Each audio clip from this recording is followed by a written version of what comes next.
So, hello mga kaidol, no? Welcome back po sa channel ni Birds Like TV. Isang mapagpalang araw po sa inyong lahat dyan. Saan mang sulok ng mundo, Luzon, Visayas, Mindanao, sa lahat ng sumusuporta sa akin. Ako po ay lubos na nagpapasalamat po sa inyo at sa inyong walang sawang suporta. At sana po hindi kayo magsawang sumusuporta din sa akin. So, sa mga hindi po pag-subscribe, no? Mga gusto lang ma-subscribe sa aking channel, no? Please subscribe Bird Strike TV. Tsaka pakipindot na rin po ng notification bell para updated kayo mga kaidol sa lahat ng video. So ito po yung video na may upload namin sa ngayon, hindi pa po muna to exploration. So yan, maraming salamat pa rin sa inyo mga kaidol, no? Lalong lalo na sa mga tumulong sa aking mga kasamahan at sa akin, no? Maraming salamat. So thank you so much, no? Shout out pa rin, shout out tayo ngayon, no? Shout out kay Idin Liansana, Nipti Tagi, shout out Dol, Idol Ninit Galbis, Idol Dina Laganhon, Idol Ridros, Idol Erlinda Balatukan, Idol Jing Rosales, Idol Sir Rilando Barito, Idol Lito Villapuerte, Idol Nestor Librado, Nisis Pamili, Garcia Pamili, Balan Rayos Pamili, shout out sa inyong lahat dyan. Shout out kay Ma'am Makilin, Adinlin, shout out sa inyo.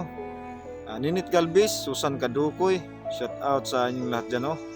Mami Sky, sa Idam Jacob, Erlinda Balatukan, Lin Hugo, shout out ma'am sa ating mga solid supporter dyan. Shout out kay Hero Atarasi, Jinsky Cute Alandroki, Malditang Palaaway, shout out. Shout out rin sa aking mga kasamahan dyan. Maraming salamat, no? So sana patuloy tayo sa ating nasimula, no, mga kaibigan, no? So sa mga Vlog, shout out sa iyo. Joy Med, shout out. So pasensya na po talaga mga kaidol, no, sa mga hindi ko na-mention yung pangalan sa pag-shout out kasi biro mo yung tayo 3,000 plus subscriber na po tayo. Maraming salamat sa inyo. So hindi ko kayang i-memorize yun.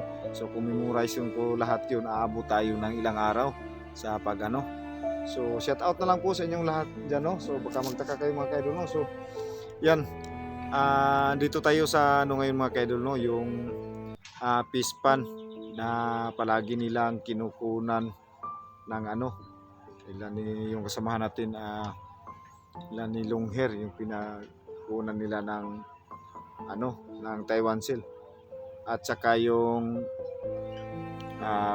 pinakukunan nila ng mga dalag at saka tilapia. So yan mga kaidol, no, magbabakasakali tayo mangawil, yung mamingwit, para kahit papano ay may pangulam po tayo.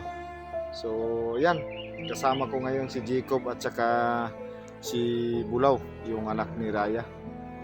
So shout out na lang po sa inyong lahat, no.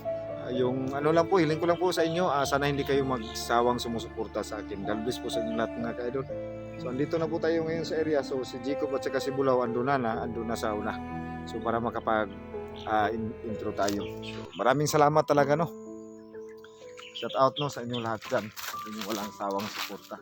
So sana mga kaidol, hindi kayo magsasawa pa rin sumusuporta sa amin. Malaking tulong na po talaga yung mga kaidol, no. So ulitin ko sa inyo mga kaidol, maraming salamat sa inyo dyan. So thank you so much talaga. God bless po sa inyo lahat. So dito tayo sa area ng mga kaidol, no. So malawak talaga yung fish pan dito. So may dito ng yung bako. So ingat lang po tayo dito mga kaidol, no, kasi hindi natin alam yung area na hindi natin hawak tong area na to. So kailangan natin mag-ingat. So malawak yung fish pan mga kaidol. So, tingnan nyo.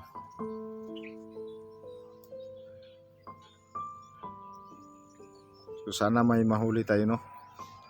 Dito ngayon si Jacob. Try natin mga kaidol, no? Sa Bisaya pa, mamingwit, mamasol.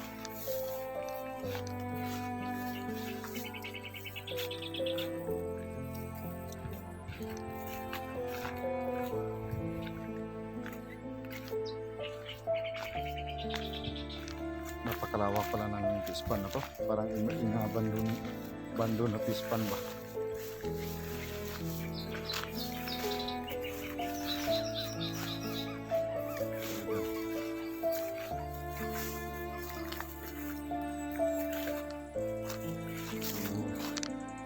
Ang malawak na pispan, no?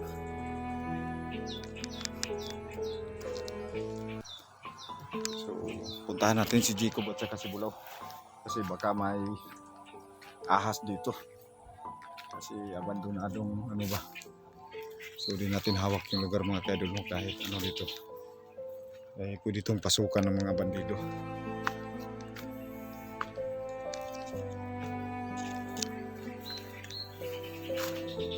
Sana makahuli kami mga kaidol, no? Ni Jacob.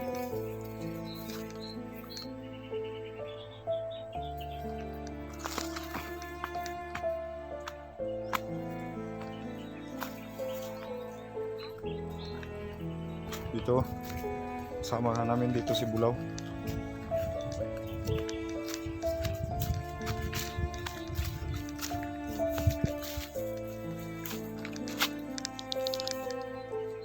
Yan si Bulaw. Ito yan si Bulaw. Wala pa ikuhalaw? So idalaan ko nilang isa kapasol mga kaidol, no? Ito kuha tanong para natin sudan, no?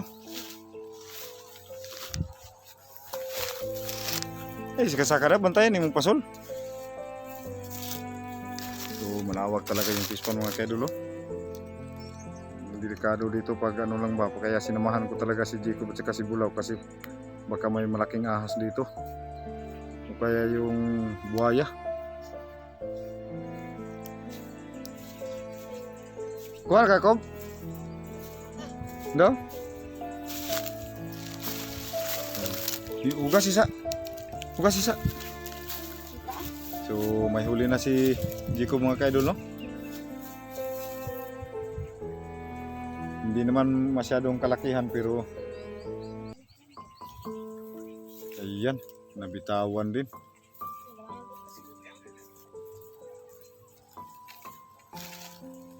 Mas Bulaw mga kaidol, no? Tinitignan yung ano ba, sayang naman yun, nabitawan. Tumakas yung ano bang tawag doon, puyo yun mga kaidol.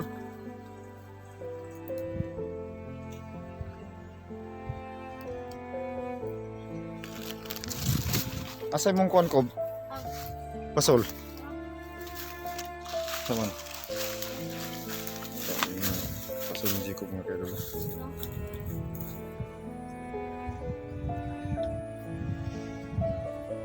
Pag gagalaw yan sigurado.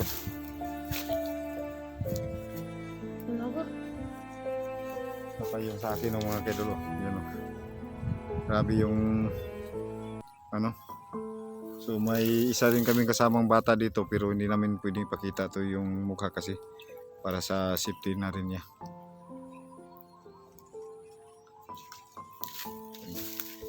Sobrang hirap manghuli ng isda mga kaidol pag ganito.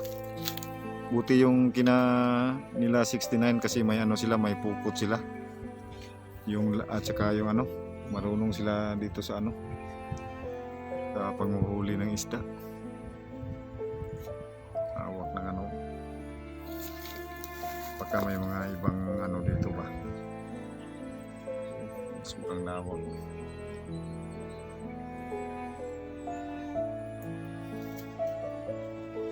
Buhian man imong kuan, ko. Buhian man imong kuan. Puyo. Tambok. Tambok ra ba to?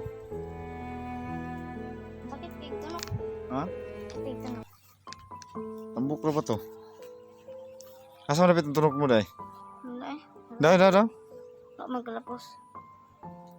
So, tanong ko nang Jacob. Sayangan siyang kuha.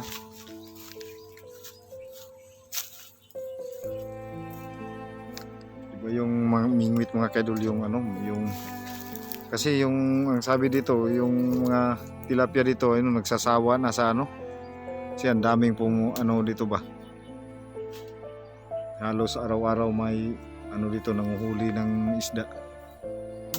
Kaya kung wala kaming mahuli ngayon mga kaidol, kukuha na lang kami ng kangkong. Pwede na rin to i-ano, i-adobo.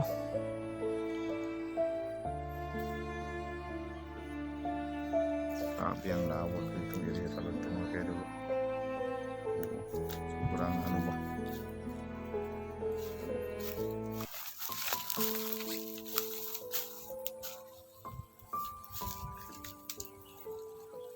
Ano?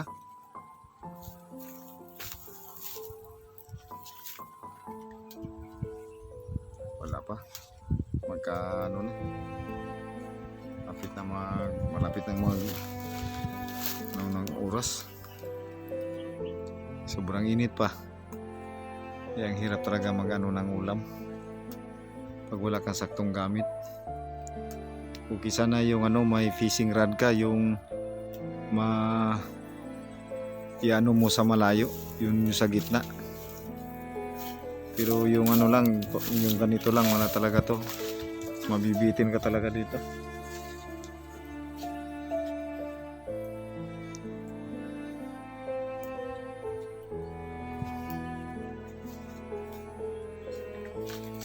Mahog pa ako ng kamot da. Ha? Mahog pa eh.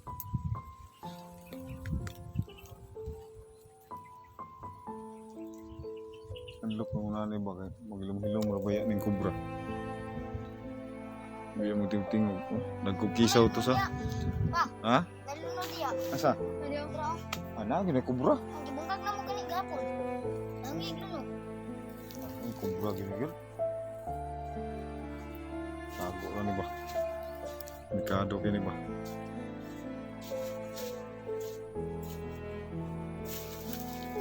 Yun sa gitna mga kaidol no, ang medyo malalaki yung gumagalaw. May mga malalaking isda siguro sa gitna. Pero hindi maabot ng ano natin. Yung pasol, yung pingwit ba? Kasi medyo ano lang yung ano ni Jacob. Yan o. Ganun yan titirahin pag ano. Yan.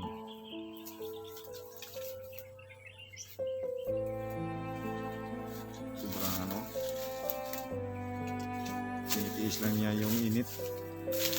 Yan ito mga kaidol. May ano nakita si Bulaw na ano kaliskis ng kubra. Yan. Na. Ito. Malaki na tong kubra na to ba. Yan, kaliskis ng kubra mga kaidol. Kaya sinamahan ko talaga yung mga bata dito kasi you know, kaliskis ng kubra. Pag may kaliskis mayroon talaga. Yan mga kaidol.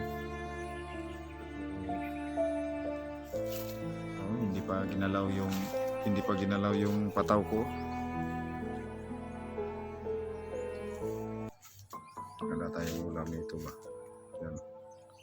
Yung pataw ko mga kaidol yan. Wala pa.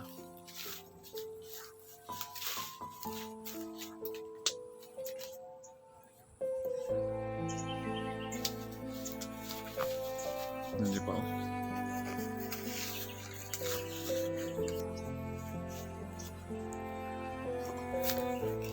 Mahirap talaga pag manghuli ng isda mga kaidol. Ganito.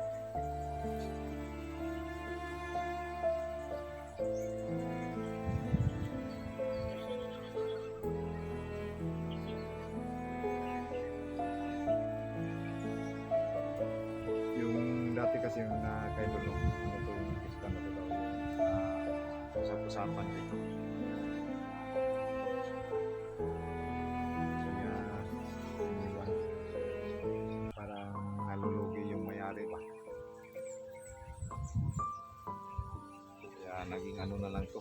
Naging common na lang. Kung sino yung gusto mong ano dito ng isda ay pwede.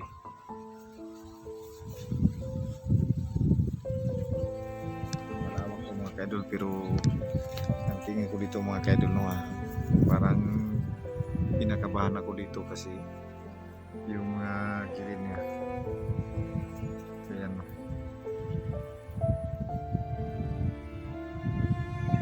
Lasang yung walang kilid, parang siya mga kaidol, nandito siya sa gitna. So posibleng may mga dito.